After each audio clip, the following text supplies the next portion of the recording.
1,00,000 కోట్లు ఖర్చు పెట్టి చేసినా అంటున్నాం. ఇప్పుడు నీకు మొత్తం కాళేశ్వరం ప్రాజెక్ట్ అంటే రెండు, ఒక లక్ష్మీ బరాజ్ కాదు కదా.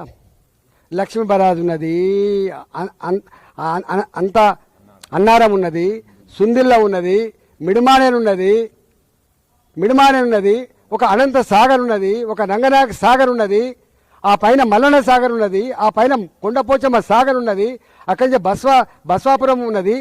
గిన్నున్నాయి బాబు, వందల కిలోమీటర్ల కాలువలు ఉన్నాయి. ఏమర్థం చేసుకుంటారు మీరు?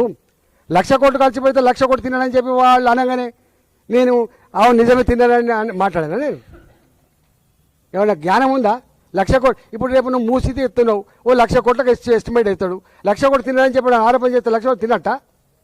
ఎంత బ్యాడ్ అండి ఇది. ఇంత నీచంగా ఉంటారా? బదనాం చేయి, కానీ గిట్లా చేస్తే ప్రజలు హర్షిస్తారు అనుకుంటే మాత్రం మూర్ఖత్వం అయితే గుర్తుపెట్టుకో. ఇవాళ కాళేశ్వరం ప్రాజెక్టు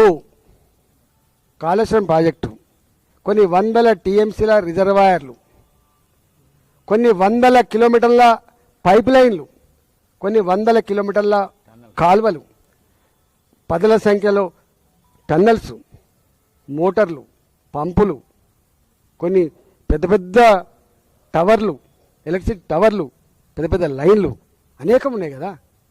దాన్ని వాడుకోరాదు. నువ్వు బదనాం చేసి చేతి కానీ వాడుకోరాదు.